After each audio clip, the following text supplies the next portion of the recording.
Or is that Saturday? Is it? I mean in the morning, for me it's 7 a.m. in the morning. Saturday, that's fine. Hey, Raphael, how are you, man? I'm still alive, lah. How are you? All of us are alive. Otherwise, we're talking to ghosts, you know. I know, but you can be alive and still dead, nowadays. Hey, Raphael, I think you are the one with all the white hair, you know. Yeah, I mean I'm the oldest, lah. No lah, he didn't dye his hair lah. At least better than no hair, right? Hey, I have white hair. I was 19, okay. 19, I already got white hair. Genetic. Hi, Bautan, how are you? I'm good. The last time I saw you was in Sydney 20 years ago. Oh, yes, I remember that. And I think we had a meal with Paul Tan, right? Yes, we did. We had a meal with Yeah. It was that in was so long ago. I think it was in Surrey Hills. I can't remember the place. Yeah, it was in Surrey Hills. Yeah. I remember. Yes, When you all are down in Singapore, we can have a meal together. Yeah, provided they open up the border, you see. Can't be helped, I suppose. Yeah. I think I suspect the earliest we open the borders will be next year. I think so lah. That's why this year I say it's no traveling already. This year, finish it, no traveling. Yeah. Open borders doesn't mean it's safe, COVID-free. Is that still the situation there? Yes. So we have everything is back to normal now, pre-COVID, except the borders. So we have about 10,000 Kiwis living all over the world trying to get home, and they are the sources of COVID. So we've got about 22, 23 cases, all in quarantine, and all from US, UK, India, Pakistan. All imported cases, sir. They're all imported and all in quarantine. Yeah. Are you allowed to travel within New Zealand?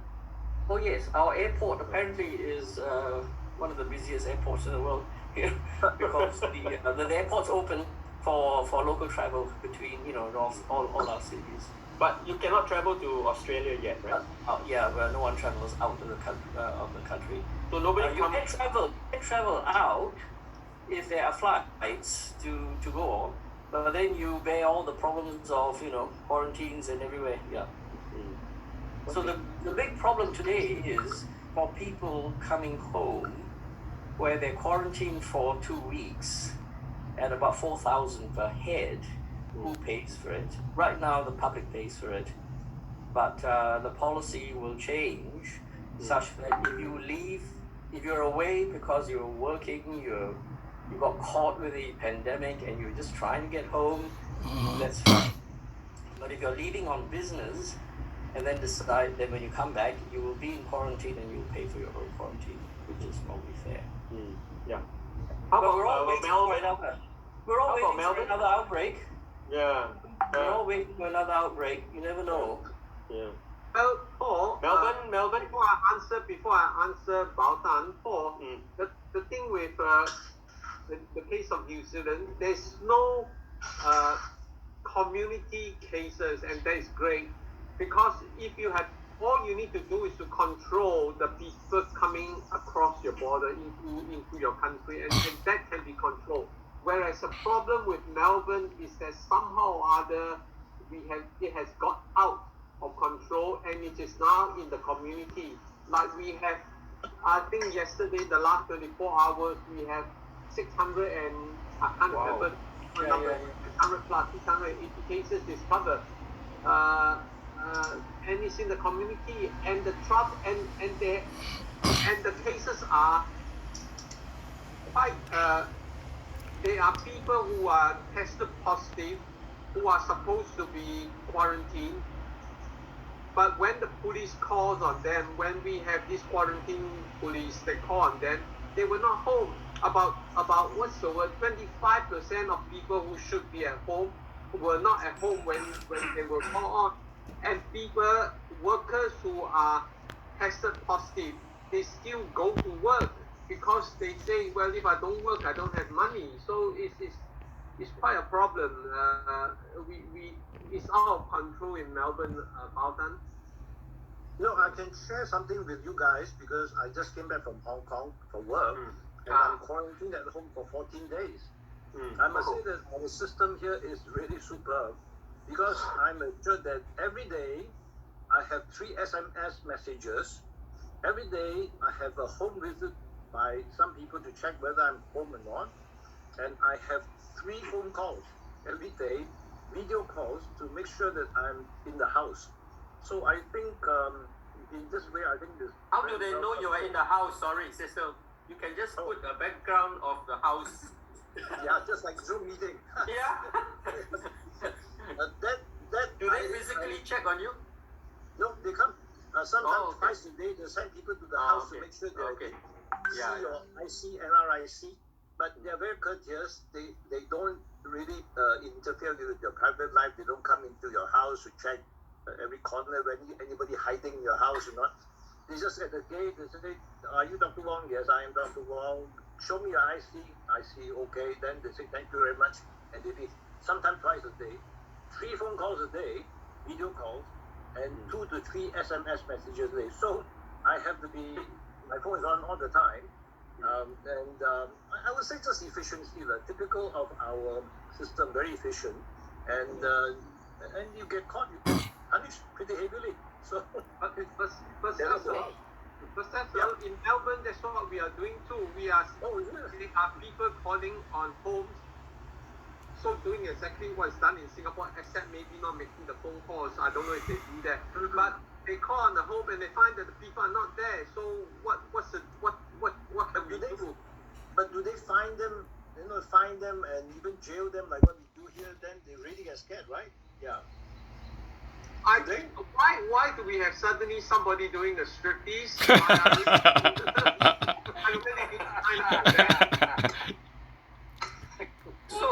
Bonus. So basically, the problem is not so much the system, the rules and regulations. It's the discipline and the trust of the people, right? I mean, people don't care. It doesn't matter what kind of system, they will just try to flout it. I mean, take the case of the United States. Even if you tell them that they have to wear masks, that they don't wear masks, people can't do anything. So I think it speaks to more than just the system. I think it has to be the people taking responsibility. And I fear that that's one of the issues. Yeah, the system definitely helps. Yeah. But the Americans, even the British, I think somehow there is a breakdown in trust. I find that's very much harder to remedy. And I'll say that unfortunately, the Australians are very influenced by America. Oh yeah. Well, they are the bad influence. yeah. Absolutely. Anyway, that's another topic for another day. Australia is the sheriff of the US. Incredible. Okay. Question. Yeah. Pokan. We hear a lot about cases in all this part of the world, Americans. But for quite a while, I haven't heard anything about the COVID situation in China. So, would you trust the vaccine? I wait for more people to have the vaccine and see what Exactly. That's exactly the When you take first, you let me know what happened. Okay. Actually, I'm more concerned with the side effect. Okay, in case we are cut off, Flu virus, we got a new vaccine every year because there's a new strain of flu virus. So who is to say that, well, do we know whether the COVID virus has it mutated? Is there a new form detected? That could be another case. I mean, like, we may have a vaccine for COVID-19. There could be a COVID-2021. I know. Very true. Yes, that's true. We got COVID-19A or A19B. Right. We may have a COVID-20 or a COVID new virus. Anyway, I think the point is, I think life has to go on. Life has to go on. I think so. I don't think we can live like this forever. Yeah. Just we cannot live our life on Zoom. Yeah. But on the other hand, we have to be adaptable. You see. Yeah. So My question I want to ask, if I may, Leslie, is the quarantine conditions in Singapore, who buys food or essentials for you when you're quarantined 14 days in the home? Is there'll be some charity organizations which will come around, which will bring the food to you. Yeah. Oh, okay. Because I was wondering that. There are also arrangements from the government to provide food for you. If you don't have anybody at home who can provide, there will be a system of food catering. Right. That's, I was thinking of actually going back. Go ahead. The big example is in the worker dormitories, because the worker dormitories have been there's been a huge outbreak there. So there's a big logistics exercise every day to provide food for them. So people, you know who's providing food for them? People like SETS.